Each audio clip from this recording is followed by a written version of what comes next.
Unsolicited genius. Greetings, everybody, and welcome to another edition of Conversations with Carlton. I am Carlton Ennis, and my guest today is Shanna Pearson. Shanna is a certified performance mindset coach and motivational speaker, and she and I are acquainted because we started our coaching journeys together. As most of you know, I am a certified coach. Shanna, too, is a certified coach. I focus on personal professional life coaching. Shanna focuses on athletes and mindset.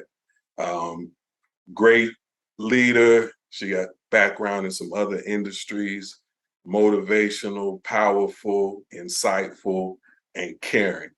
And fun fact that we'll get into later is she is a Division I basketball player from the University of Arkansas. If you want to tell, Okay. I'll let you tell the dates, but the little SEC rivalry going here. So welcome, Shanna, to Thank Unsolicited you. Genius Conversations with Carlton. How are you doing?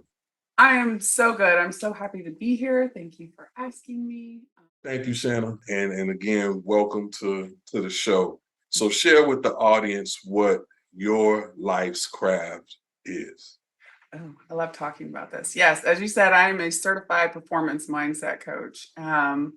I played basketball all of my life. As you said, I played Division I basketball at the University of Arkansas from 2000 to 2004. But I could probably still whip you. So let's not get it twisted. You got me. Um, I don't stand a chance. Don't worry.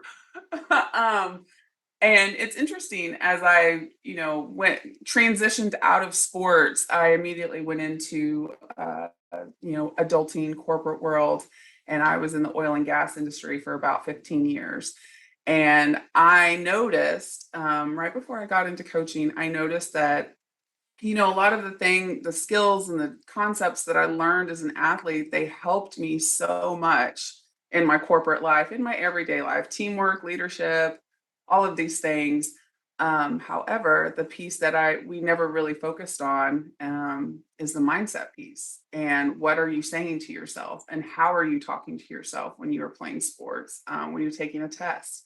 And so when I started my coaching journey in 2020, I initially thought, I'm going to coach everybody. I just want to be able to coach, whoever. And I can absolutely, but I really found that athletes, especially female athletes, they struggled with the same things I struggled with. I mean, I feel like it was, eons ago, but it really wasn't that long ago that I was competing. And so I felt like the athletes today are experiencing just a whole new set of challenges that I didn't have to deal with, like social media, Right. Right. pressure that I feel comes really early with these athletes. I think it's insane. I was talking to my best friend yesterday, and she said that her 5-year-old son tried out for a competitive baseball team.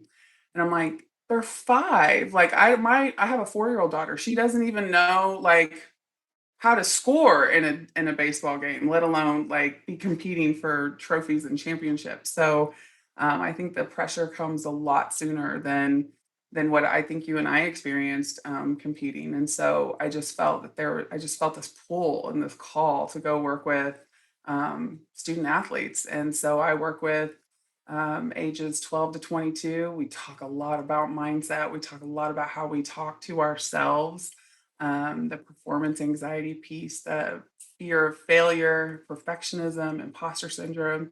You would be amazed at how soon that stuff shows up for us. Right. Yeah. All right. Well, kudos to you for helping the mostly kiddos out, the 22-year-olds. They are adults, but Sure. shout out to you to the work that you do because I have a 13-year-old, almost 13-year-old, as you know, and Mhm. he plays football out here in Texas, and it's real. It's a And religion I here in the remember South. when I was his age, it was fun and it was for show. In my mind, college, and for me at least, and it seemed like my peers, we didn't at least start looking at college until high school. And that was if, the skill set, ability suggested it was something that you could do. But today, I mean, they got their own, they're 10, 11, 12 years old with their own social media profiles.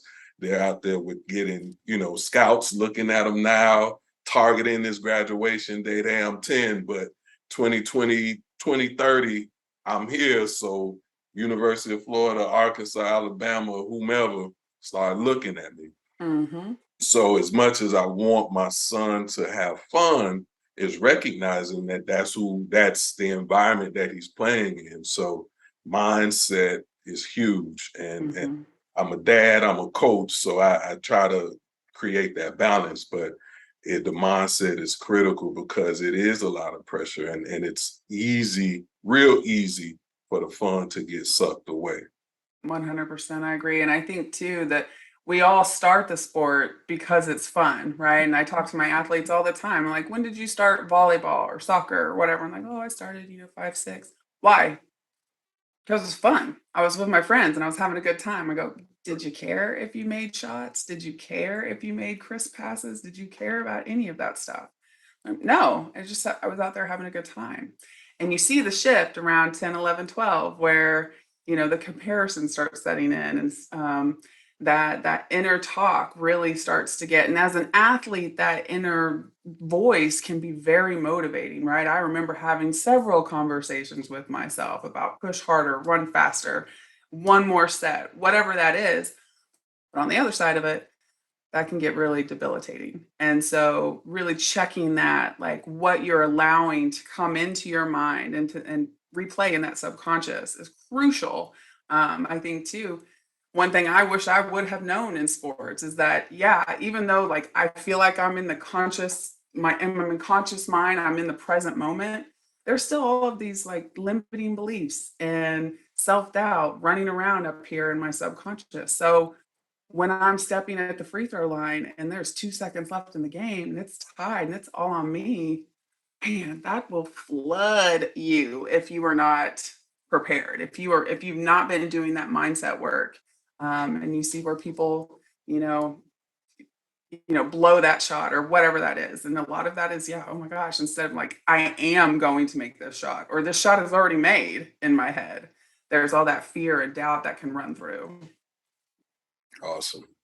All right. Mhm. So, taking a lot of the dialogue and things that your clientele experience, I want to transition to the world in which your clientele lives. Mm, United States of America today, at the time of this recording, is a complicated country. A lot mm, of issues from gun laws, abortion, voting rights, police brutality. Um, there's gender equality. Um, there's just so much that's going on in our world. Where does all of it sit with you, in particular, knowing what we know as coaches and prioritizing empathy and prioritizing understanding as we do in our profession, but in our daily sure. lives? The dynamic, the state of the United States of America, the state of the union. What say you? Whew, Lord. Well, oh, man. So in the world that I'm in with 12 to 22-year-olds, they're operating from a very emotional part of their brain. That prefrontal cortex isn't fully formed until we're out of college. It's crazy, right? So, um, with I mean, I think it's such a fascinating time to live in America right now. Good and bad, right? There's just so many big issues I feel like we're addressing and we're facing and also completely avoiding. Um, but these kids are feeling all of that, right? They're feeling Roe v. Wade. They're feeling police brutality. They're feeling, LGBTQ um, issues and gender around that you're seeing. What I think is beautiful is there's finally that stigma of mental health and being able to be vulnerable, be open. We're kind of moving past the stigma I think that I grew up with, that if we're talking mental health, there's something wrong with you, instead of realize we've shifted it to mental health is just as important as physical health. And so that's wonderful. But all we've had with social media, with the internet, with TVs on 24/7, with access to information all of the time, these things, these issues can feel very big to these kids and very daunting and overwhelming. And so, even as a parent, I have two little girls. They're 8 and 4, and on one side, I'm like, this is just such a fascinating time because I feel like 100 years from now, people will be talking about this time frame, right? I really do feel like that. But on the other side, it's like living in it. How am I?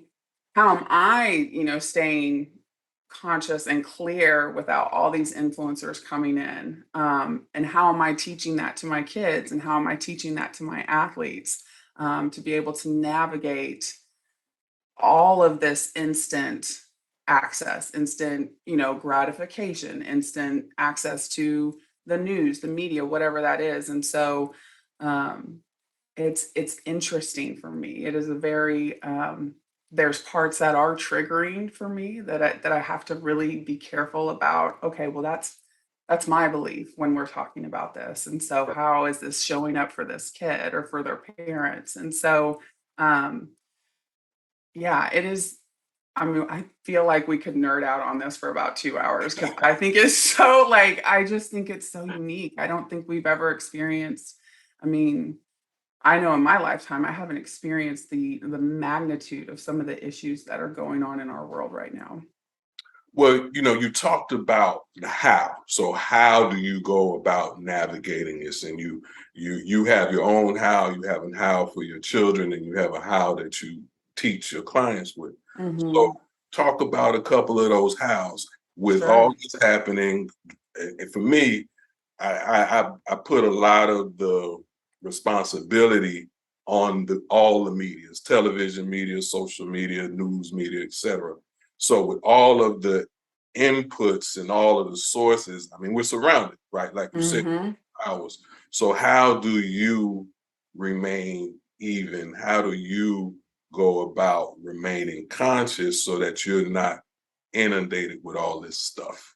Sure, that's a wonderful question. So my how, what I do with myself, with my athletes, and even my girls is I will make a list of things that I can control in this moment or in this day and things that I cannot.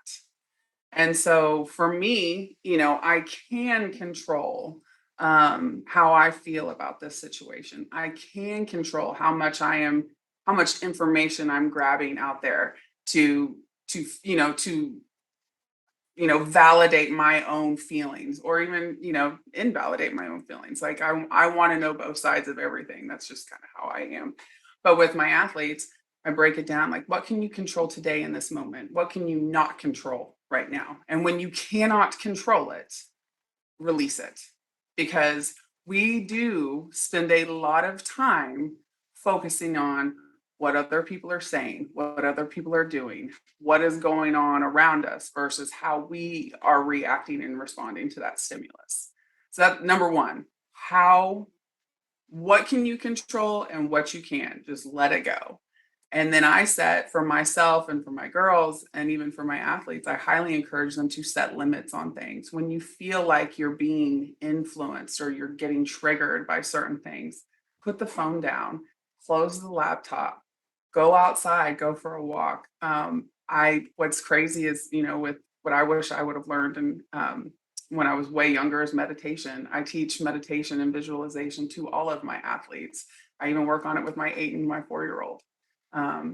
Get present right now. What is going on in your body? Where are you feeling that? How are you breathing? Are you breathing in fully and completely? Um, get present with your body and what's going on, what you feel inside. And if you feel some kind of way, talk about it. Because usually, and I think a lot with, I was raised between two boys. A lot of times it's where got any kind of feelings, you just stuff it down, compartmentalize, keep moving, right? And so what I've learned is that yes, if there is a feeling, let that feeling come up because chances are if you allow it to come up and you allow to just kind of sit in it, it will pass within 60 to 90 seconds. Mhm. So instead of pushing it down and waiting until, I don't know, 3 weeks later, I don't know this personal experience or not, but 3 weeks later, and you just like blow up over something crazy that, and minute, spend some time with what's going on in that present moment. Like, what are you feeling right now? How are you feeling? Another practice that I instill myself and with my athletes is write. The power of writing is phenomenal. It's changed my life with journaling practice, gratitude, affirmation. It has changed my mindset. It has changed my life. I have watched my athletes, when you were all of this crazy stuff rumbling around in your head, get it out of your head and onto paper. And usually, I mean, I would say 90% of the time, my athletes feel better because, yeah, I don't have it rumbling up in here anymore. I've let it go. I've released it. I've put it on paper and I can burn that piece of paper. I can shut that journal, whatever I need to do, but it's out of my body. Mhm. That's powerful stuff that you said. In particular, if I go backwards, the writing, I Mhm. found for myself that whether the thoughts are organized or disorganized, just seeing my thoughts on paper is huge in the moment, getting it out, re-articulating it to myself. But then I always find that if I go back to my journal later, whether it's a couple days, couple weeks, or a year, it's so insightful to realize I'm the same person. I, Yes. and I'm the same person experiencing different things, experiencing different situations, but my reactions and responses are consistent because I am who I am. We are who we are. And Hmm. so, to your point, is realizing that there's the things that are within our control. That's who we are. Those are the consistencies. And our consistencies, when we rub up against the change, the highs and lows, the good, the stuff that feels good, the stuff that doesn't feel so good, that Hmm. aligning with who we are, being consistent in that, we'll be all right. It may not always feel good, but like you Sure. said, most of the time, if we just sit and let it flow, 60 to 90 seconds, we'll be all right. Hmm. Yeah. And I think that's something that I wish I would have known, gosh, like in teenage years that I don't have to um I don't have to push these negative feelings down. I don't have even the good feelings. If I was there was a time where I would be kind of almost afraid to like celebrate in my successes or be excited about what was happening in my life. Um, I don't have to like keep it all in. And I have so many other outlets that I can do to let that out, to let that feeling out, to feel and experience what is happening in that moment. Um, I used to be terrified of negative feelings, bad feelings, anything that felt icky or gross or sticky, whatever that was. I'm like, not gonna feel it. Nope, don't pushing it down. And what I found was almost always it's gonna come back up somewhere, somehow. And it's usually 3 weeks later when you've dropped a pan or the trash can. What happened? You Yeah, stubbed like your and toe, but you yeah, and I'm lost. like, yeah, I'm like, why am I crying right now? What's happening? And so for me, it's just like, gosh, if I can just, I think I spent so much time reacting instead of responding. And I feel like it's such a gift that I can give to my athletes. The earlier you learn to build that muscle of response versus reaction, the better off you're going to be not only in competition, but in sport or in your academics with social relationships. When you are adulting and you have to have a job of some sort, like when you learn to control, have that emotional agility and that emotional, response versus reaction, makes you really freaking powerful. So talk about that a little bit because I think when I look, taking it back to the US, when I look at what's transpiring, and even in my circles, there's a lot of anger, a lot of frustration, justified in many ways, but Sure. there's an attachment to that emotion that won't allow for us to rise. There's not place to get to compromise. So Hmm. talk about and I ask because I feel like there's a lot of reactions. There's, something happens, open up Instagram reaction, open up Facebook reaction, turn on CNN, turn on Fox, turn on ESPN, reaction, Mm. reaction, have a conversation, reaction. So talk about the difference between reaction and responding. So I think that reaction is that initial like boom, like whatever first comes across, you're going with it, right? And almost oh yeah, and especially if it's a sensitive topic, if it is a triggering topic, if it's something for me, Roe v. Wade is very triggering, and it is like yeah, I have a hard time. Curbing my reaction versus my response because I have, I'm a mom, I'm a woman, I have two little girls. That is personal and deep to me.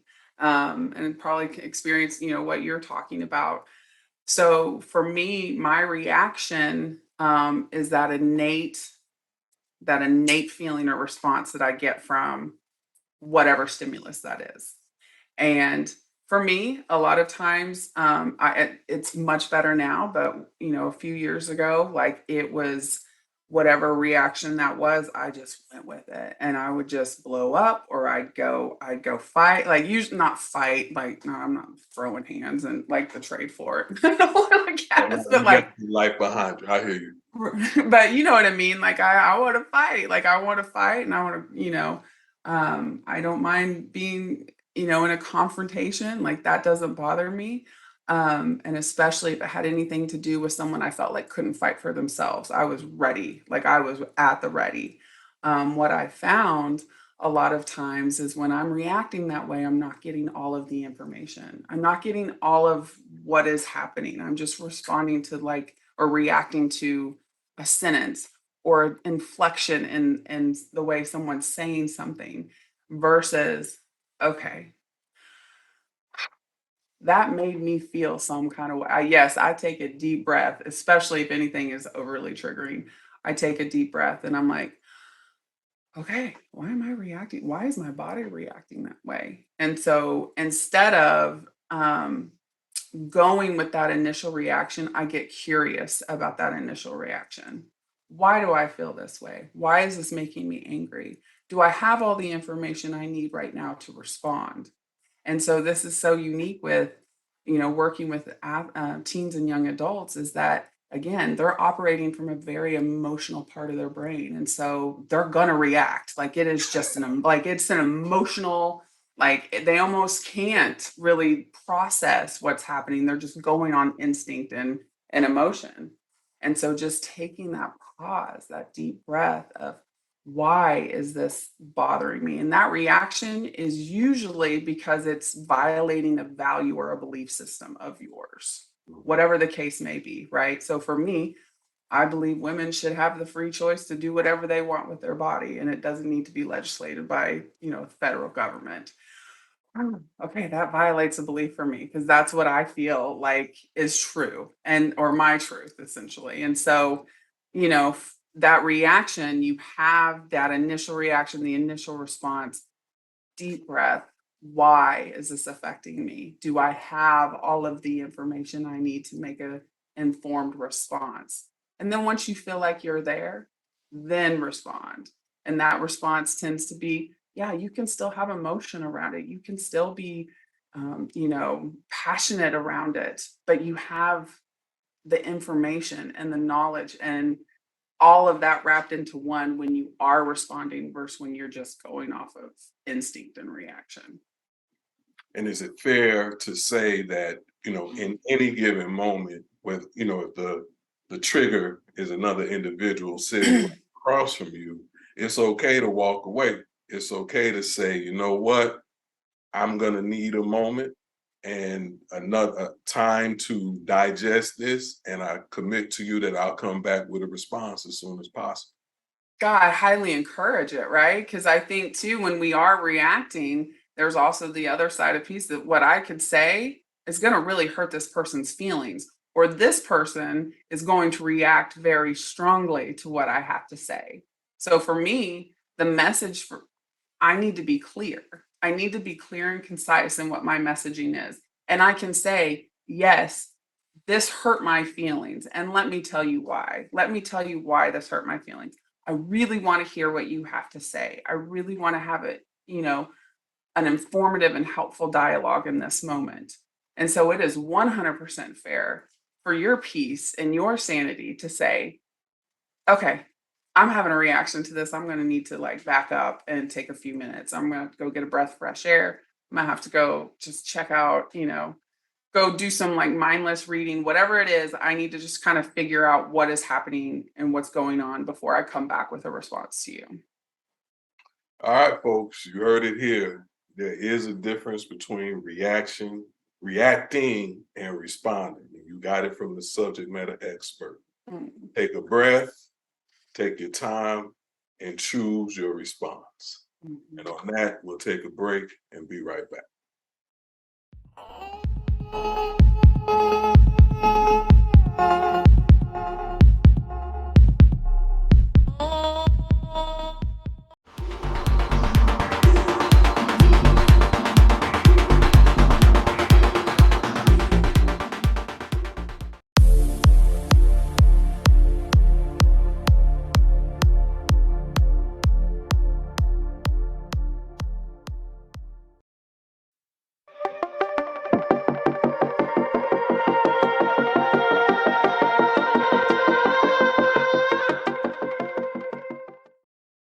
All right, welcome back. This is Unsolicited Geniuses Conversation with Carlton, and I'm with my guest, Shanna Pearson.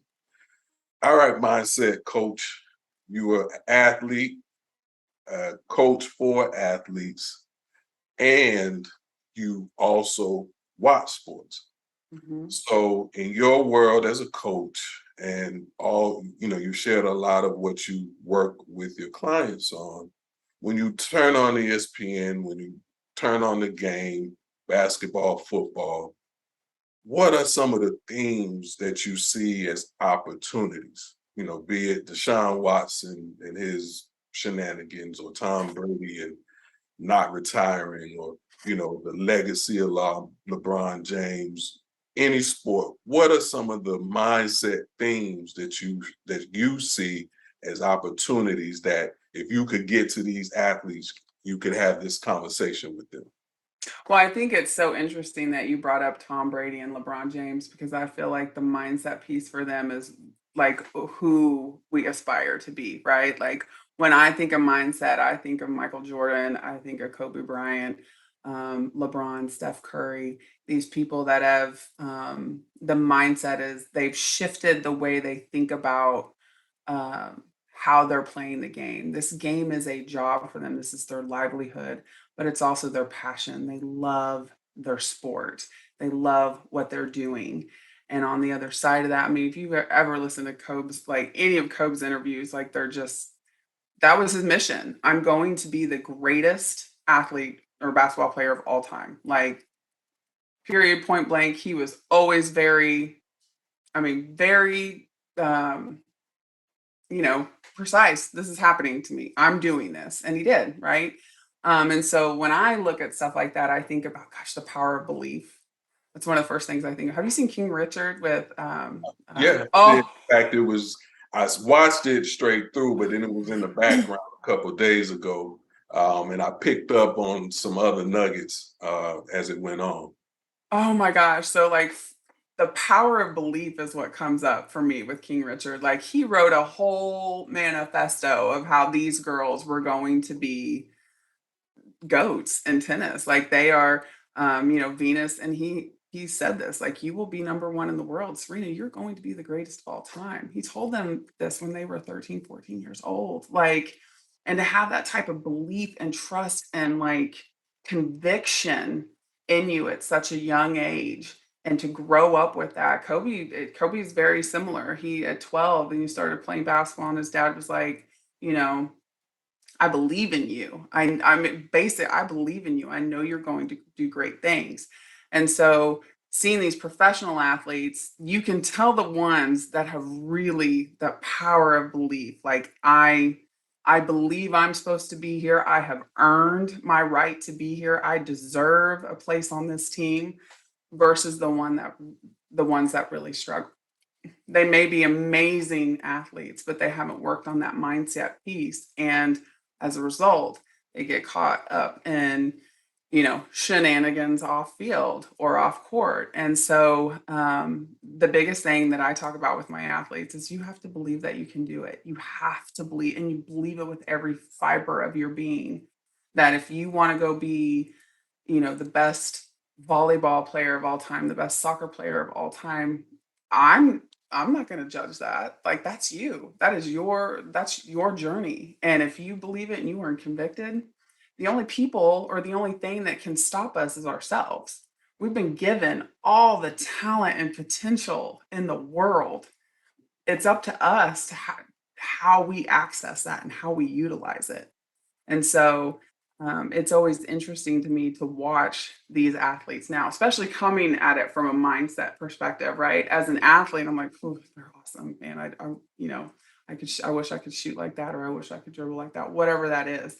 But from a mindset set perspective, to see who believes in themselves versus who doubts themselves, and it especially when you get to the professional level, you can really see that line. I feel like. Yeah, it's interesting because I have similar conversations with my client base in regard to confidence and belief in who they are. Mhm. Because in the workspace, and it's true in the courts in the field of sports, but so many times your environment is telling you who you are and who you aren't. We Well, get listen. employee evaluations that say you did this well, you didn't do this well, but whose perspective is it from? What Mm, what resources were made available to you based on your uniquenesses that would allow you to thrive and shine? Are you in an environment where the light that you cast, your light is so bright that it casts a shadow upon those? They feel uncomfortable. So they're telling you to be well received here, to be promoted here, to be rewarded here, you need to dim your light. And so mm, it's reminding people that that is never a true statement. That is reflective of the environment, the person, place, or thing. And if you mhm. want this thing and you believe you can do this thing, then let's go do that thing. 100%. I think, and the big thing is like, not everything in your mind has to be true. So, like for me, in the oil and gas industry, I'm from Oklahoma. Oil and gas industry is very heavily male dominated.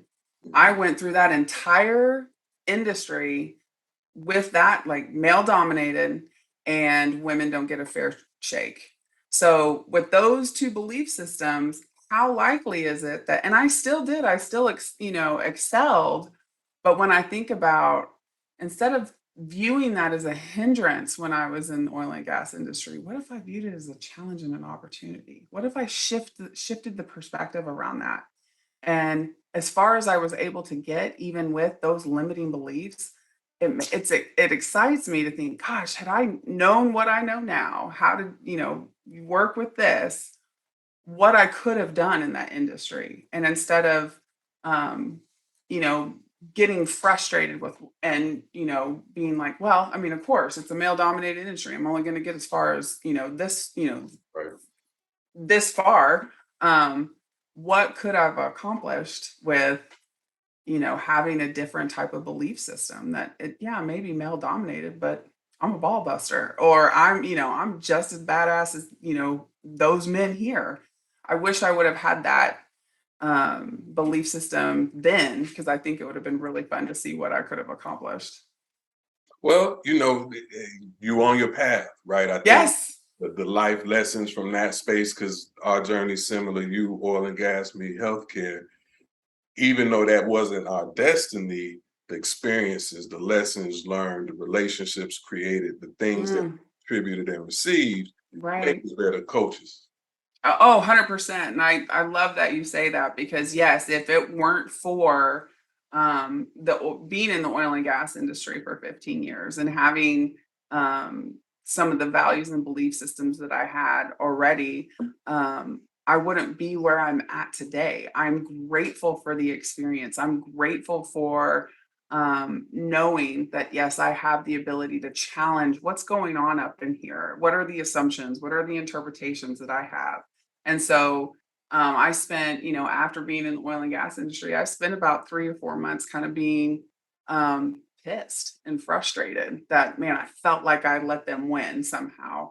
And now I look back, I'm like, gosh, what a unique experience. I was in a male dominated industry and I still was one of the only female traders. And I was still one of the only female gas reps. And that's exciting to me. I accomplished quite a bit and thankful for all the accomplishments, all the experiences that I had, because it's made me that much more hungry and driven in my coaching practice, if that makes sense. Makes complete sense. Yeah. Back to you. All right, so patterns, belief system, anything else jump out in the world of sports? Any other themes? Um, yeah, I think again with the belief systems, going back to it's perspective, right? So when I think about when I'm watching these athletes, I can tell I'm getting to the point where I can tell who values practice and who finds it annoying. Oh, explain. Okay, so I used to hate practice. Like, practice. Like, we're going to run for 2 hours. We're going to, instead of shifting that to, I have 2 hours now to be completely free and bust my butt, work as hard as I can, build on my skill set, what I already have, what I'm already good at. How can I get better?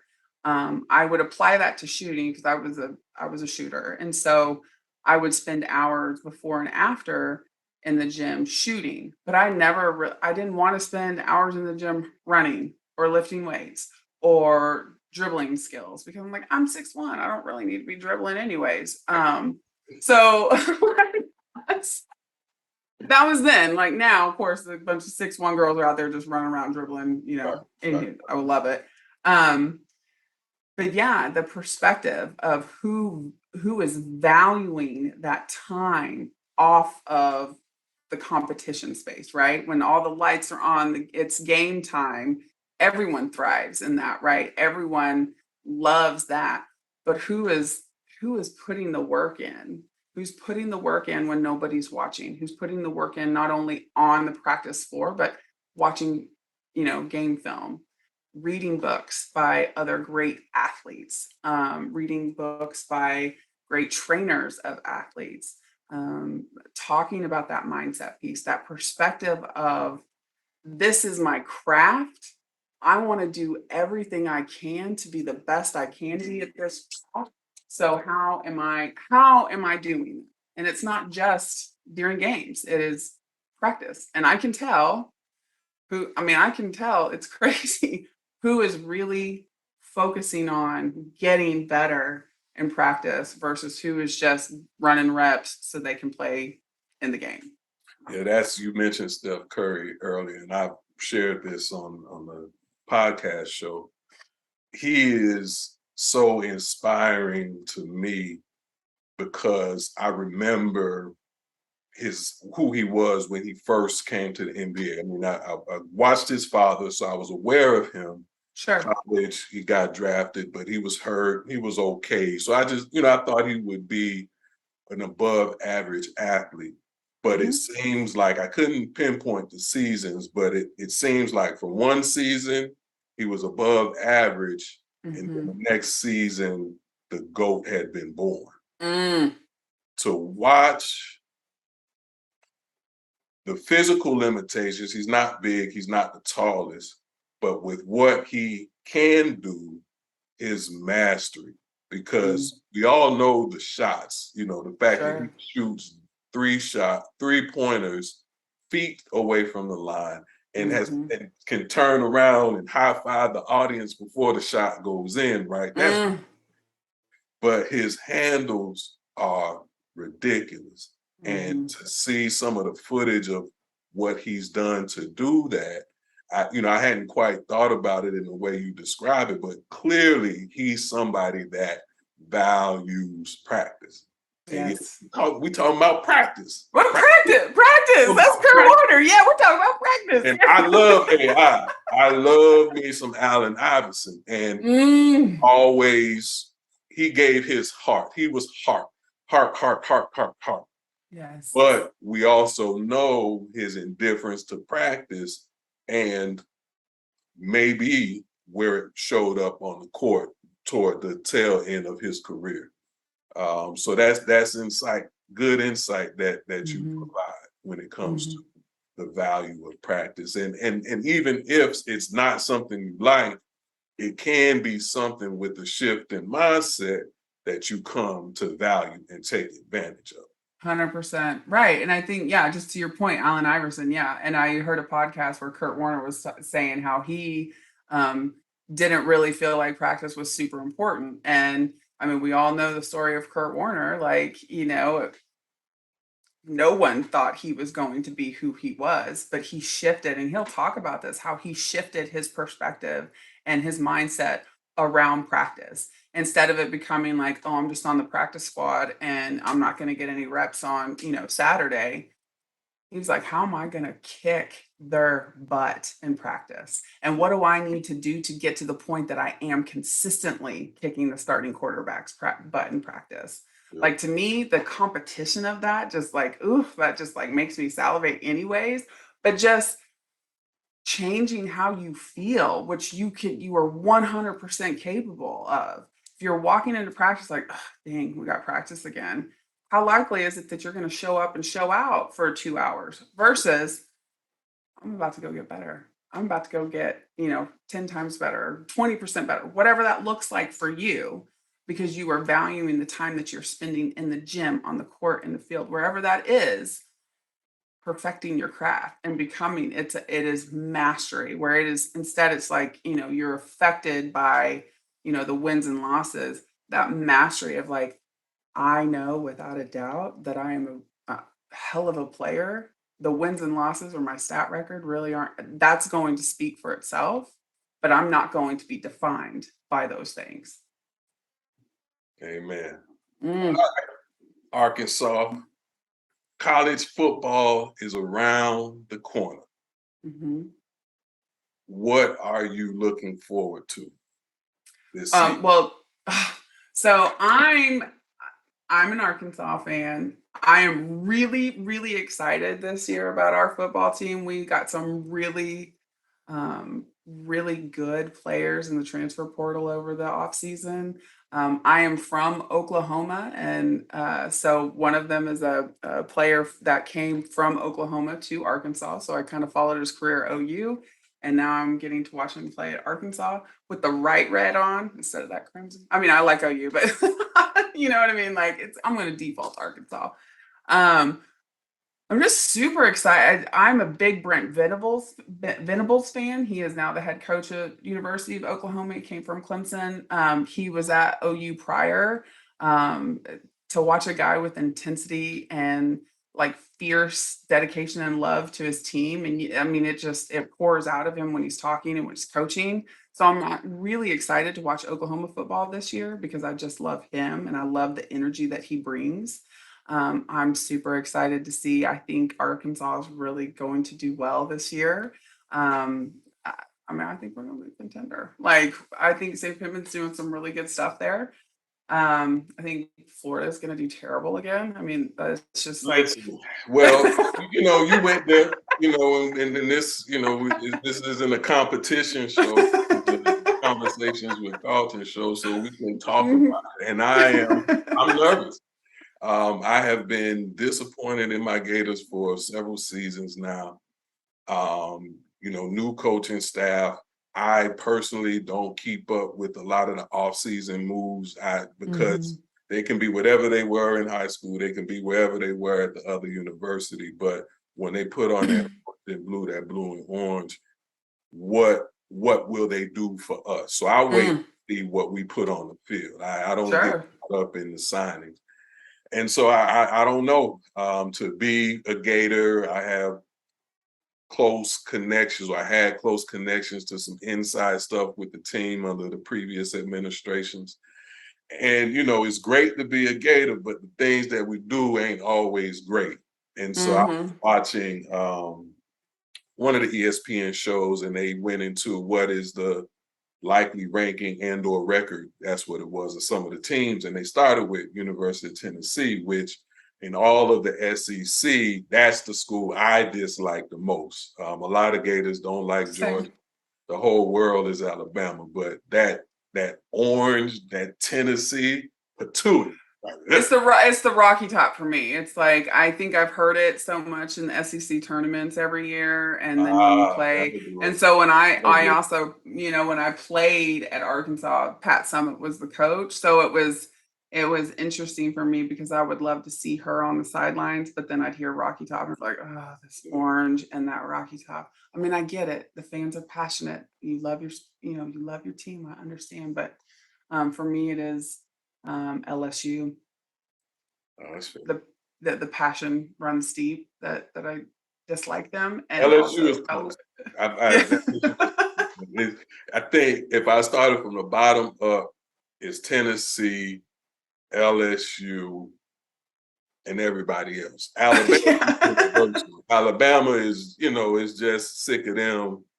But prior to Saban, I really didn't have a beef per se with Alabama.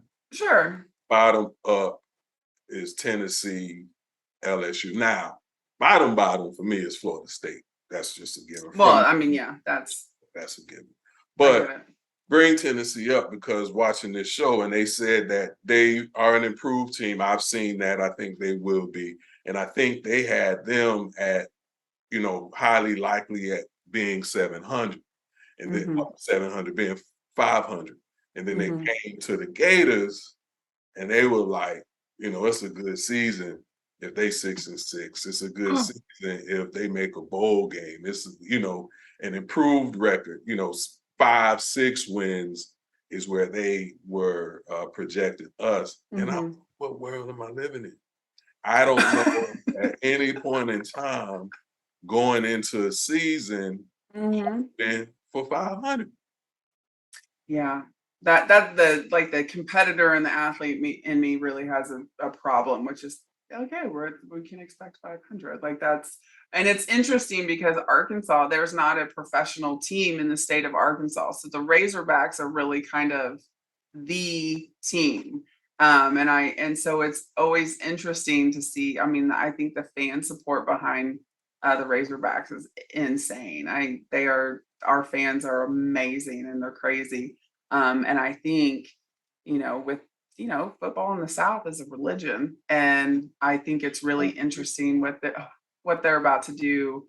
I think this year and or this season and next season, it's going to be a very interesting um, season for sure. I think they're going to do very well.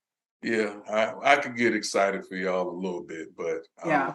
fingers crossed, fingers crossed that we put something on the field with the new coaching staff that clearly shows that 500 was never the concern, that we still competing for the SEC East. Sure. Yeah. All right, so that's college. You want to talk about the pro team, or is We can that? talk about the protein. I'm like you're not probably not gonna like who I back, but I mean, share. It's a judgment-free zone when it comes to podcasting. I yeah. have the right to feel what I want to feel, but go ahead, share your team with us. Sure. So I grew up a Cowboys fan. I think you and I Ooh, have tied. dude. No, go ahead, go ahead. I So apologize. I grew up a Dallas Cowboys fan.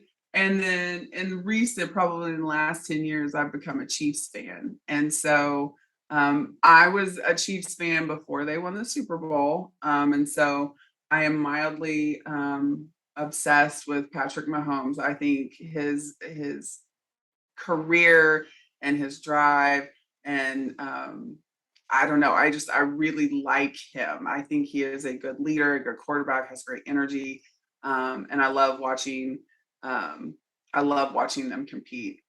Dallas it's been a little bit harder to watch them. So they're um, they're they got a great stadium. I can say that. But Well, it's nice.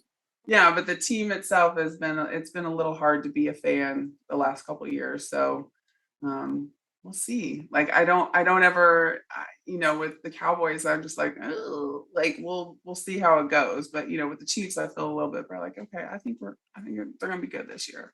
Yeah, the Chiefs, I think there's a reason to not want to lose their receiver Cheetah.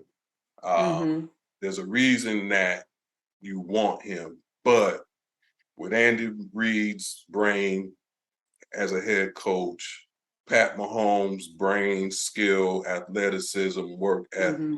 quarterback, they'll be all right. You know, Right. I'd be curious to see what Tyreek Hill does in Miami, but Yes. Still I hurting about that, but know yes. the pundits is like the sky is falling since he left, but Mm-hmm. with the quality of receiver that they brought in, yeah, you can't match his speed. That's once in a generation type speed. But Sure.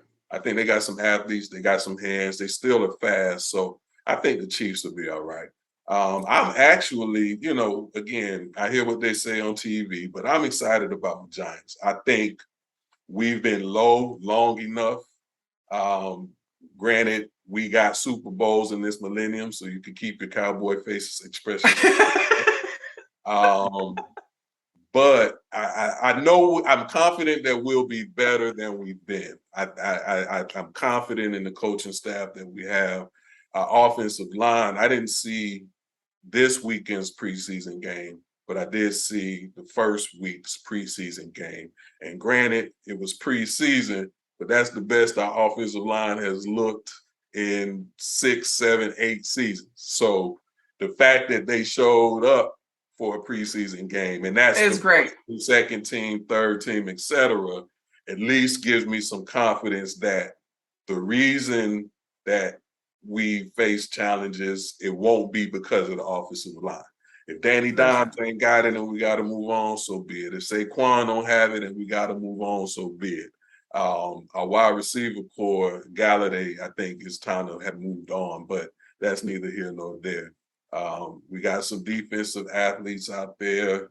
One of them, Kayvon Thibodeau, he got hurt, but he'll Mm. be back first, second game of the season. So fingers crossed that that's okay. But I feel good that we'll be better. I'm not making any predictions beyond smacking around the Cowboys, more so because that's what I want versus anything else. But I always college pro. I look forward to the season and just enjoying what the teams put together.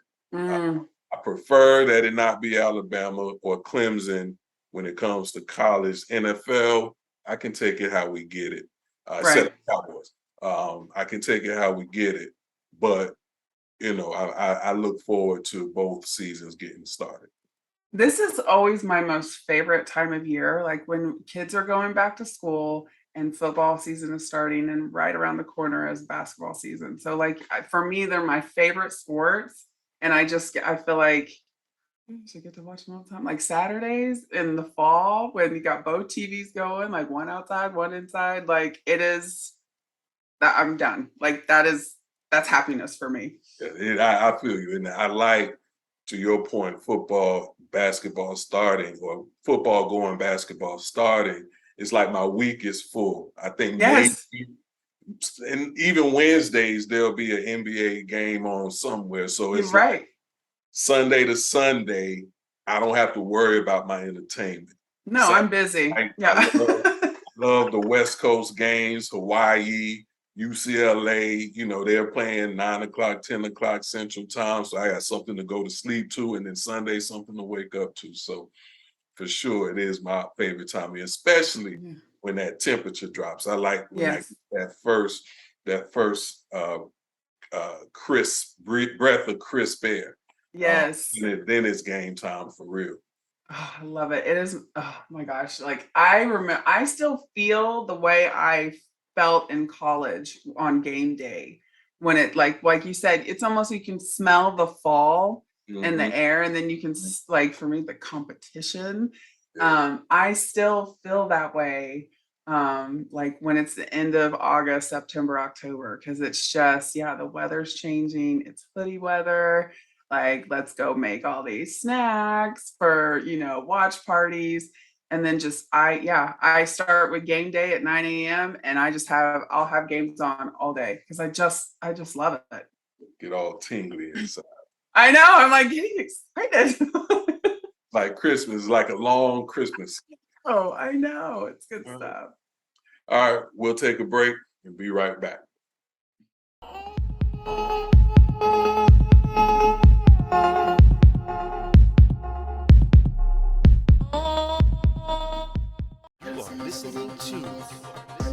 Wherever we are, Instagram, Facebook, YouTube, like, if it's something to be liked, subscribe if it's something to be subscribed to, and follow. That's how we grow our reach. It's how we grow our brand.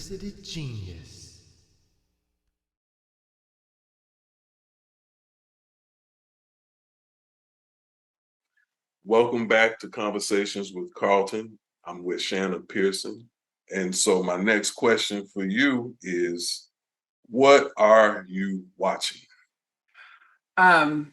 So I am watching right now, again, Ted Lasso. Have you ever watched Ted Lasso? Oh, I love it. Oh my God, this is the third time I've like watched it because I just been 2 seasons, right? 2 seasons. I will watch them over and over again because I love them. I think there are so many coaching moments in Ted Lasso. I love Hannah Whittingham, whatever, I can't remember her last name, that plays the boss, the female boss of the Richmond Club, because she's like super tall and like I just feel like we would be friends. And so I love it. So I'm watching that again right now. Okay. Yeah. Ted, I mean, it's a special show. It's a couple episodes that stand out to me. One, when the owner, that I think it was Christmas episode, and she sang, and I was like, wait a minute. Is this? I had to look it up, and she's a trained singer, and I mean, She can sing. killed that song. But Yes. the ebbs and flow. One, you're spot on. Several coaching moments. Taking notes, getting some tips. I can take this back to help my clients. But I also connect with Ted. And so when he's experiencing emotion, I'm experiencing that emotion. I've never dealt with panic attacks per se, but I've had, those moments in my lifetime where it was like, OMG, what's happening next? But Yeah. to be connected with the character and to see his journey through his emotional experience, including what he was hiding and what he was masking. I think one of those episodes, he was crying, I was crying. I was like, let's get it together, Ted. We're fine. And I like how they brought in the therapist, and how that played off each other. So yeah, it's a great show. Do you know when the 3rd season's coming back? No, but I need to find this out like quickly because I feel like it's been too long. It's been long enough. Yeah, it's been long enough. But yeah, I mean, as a mindset coach for athletes, when they brought in Dr. Cheryl Fieldstone, I was like, oh, this is dope. Like this is, and it's funny, Carlton and I went to this the coaching certification program that we went through. It focuses on core energy coaching. And so I love to nerd out with the different levels of energy. So like Danny Rojas to me is like 6, 7. Football is life. He loves it. Roy Kent, like I love his character. I think he's amazing. I don't know. It's one of the first episodes where he's talking in the first season about how he's having trouble controlling his emotion, and Ted Lasso is like, well, by all means, let the emotion control you. And I'm like, that is so us. And so and then on a personal level, like I identify with Ted. I lost my dad very unexpectedly a little over 10 years ago, and I didn't experience panic attacks until after I lost my dad. And so watching that journey with him through that has been very tender for me, but it's also been so beautiful for me. Just that, oh my gosh, I'm not alone. People are actually writing about this on a show. And so, I had, before I started coaching, I had experienced panic attacks on a couple of occasions. And so it was interesting to see, someone show it, right? And to be real and raw in a scripted series, but to be like real about it. And if you've heard, I don't know, I'll nerd out again. I've listened to Jason Sudeikis on several podcasts talking about the character of Ted Lasso and how it's so important for him to show that raw and real emotion. That yeah, you can be internally optimistic, but you can also really struggle with some of the things that are going on in your head and your body. And so love it. I will I try to get all my athletes to watch it. Anybody that I talk to and we bring up shows, I'm talking about Ted Lasso. It's such a good show. It's so I good. I don't rewatch a lot of series. I kind of watch and keep going, wait for the next one, or just let it go, say goodbye. I rewatch a lot about. I rewatch Bob's Burger. Like if you with me, you're around me when I'm traveling in Bob's Burger, when I'm going to bed at night, Bob's Burger, Saturday morning is Bob's Burger. So I feel you. What resonates, resonates. All right. Yes, 100%. So what you listening to? Listening to as far I'm a big podcast person and I love Ed Milet. He is a coach, business person, entrepreneur. And I'm listening to How to Live Your Life Without Limits. He's got business coach Tom McCarthy on there, and he is really talking about energy and vibration and frequency and how you do show up, how the things around you, how they affect you, and they affect you, the way you the influence the way you talk, the way you think. And so it's almost done, but I've listened to it twice today because I love to listen to something and get my first thoughts on it and then listen to it again and dive deep into the content of what they're saying. And so love it. I love Ed Milet. I'm a big fan. So anybody he's got on, I'm usually listening to. Okay. All right. What else you listening to? Oh man, so I also love Lewis Howes. And then there's a fellow IPECian, another coach. It's Renew Your Mind. Mhm. It is a podcast for faith driven entrepreneurs. So I identify as a Christian. God talks about anxiety and struggles in the Bible about 26 times. And so I love hearing uh, Kieran's perspective of as a Christian, how to run your business, how to use the principles that God has given you, and just the God given. I mean, God gives us unlimited potential. Yeah. So how you're tapping into and accessing it, it's really cool. Kieran, I can never say his last name right. Lehan is the coach that does that podcast. It's so good. So he's an IPECian. Is that what we are? He is. Yep. IPECian. Mm-hmm. I could take that sounds cool. Yeah. IPECian. I'll roll with that. We're better than an eye pecker. Just You said it, not me. So, to take that for what it is, right? IPECian versus IPEC. We should do a poll with one of and them. I know who's What winning would that you one. prefer to be referred as? IPECer or IPECian? I can't even say it without giggling, so I already know which one I want. All right. So that's what you're listening to. What are you reading? Right now, I'm reading Outwitting the Devil by Napoleon Hill. And if you are into your development, you will know that Napoleon Hill wrote Think and Grow Rich over 100 years ago. It is still used today. This book called Outwitting the Devil, I don't know if you can see it with them. He actually wrote it around the same time as he wrote Think and Grow Rich, but the content was so controversial at the time. It wasn't actually published until 2011.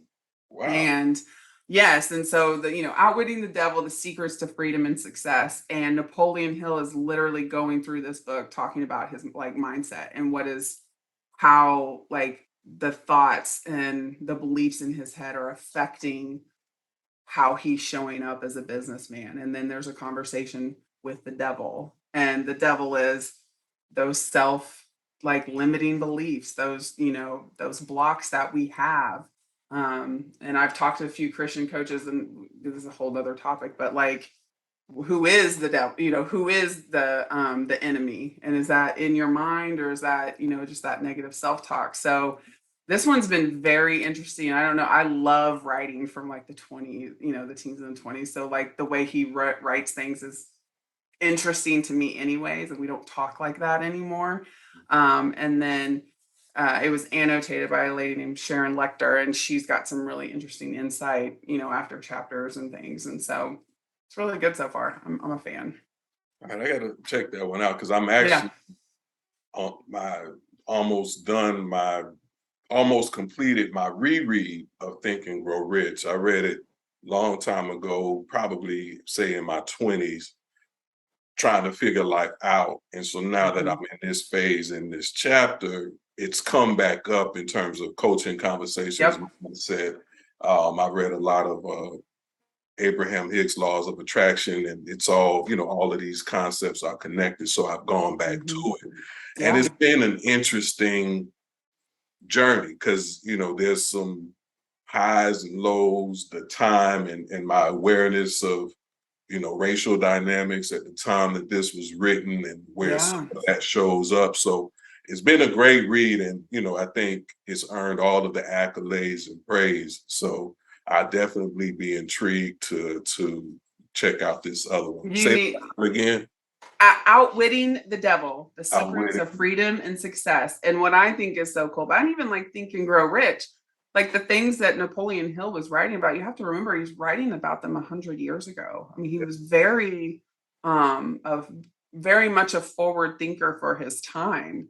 And those principles that he wrote on still apply today. And now we have like science to back them versus just like, this is how he felt, or this is what, he was writing about. So I laugh when they talk about $20 mortgages and things of that. It's like, oh my God, what happened? I know, where did we go wrong? But concepts, and I think that's life lesson, that's universal lesson. None of this is new.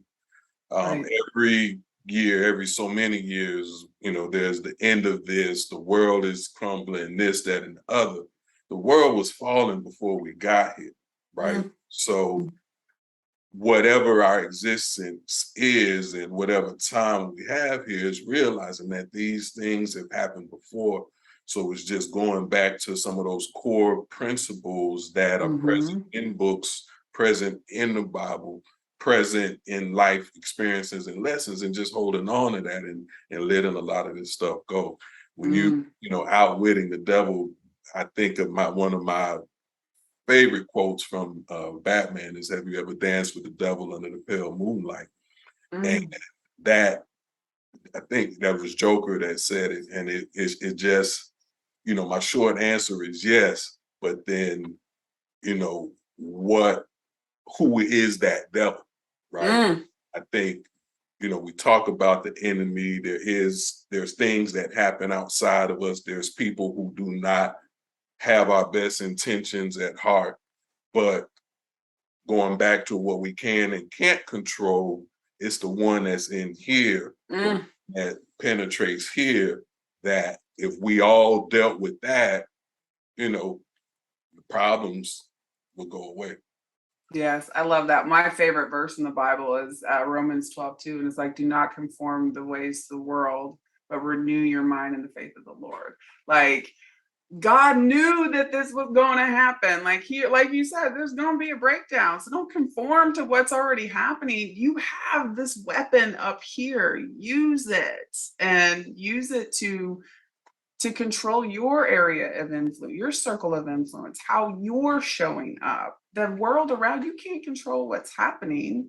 You can make a difference on this level, but you can't control what's going on. So focus on getting this right, getting this lethal, because this is far more deadly than focusing on, the like you said, the outer things that don't have our best intentions in heart, that don't want to see us succeed. So yeah, let's focus on this right here. And we'll leave it at that. Yeah. This has been another episode of Conversations with Carlton. We hope you enjoyed it. Coach the coach. Coach, It was fun, and I thank you very much. thank you for having me. I've enjoyed the conversation very much. And keep giving the medicine to the people, because you got it. Thank you. Unsolicited genius.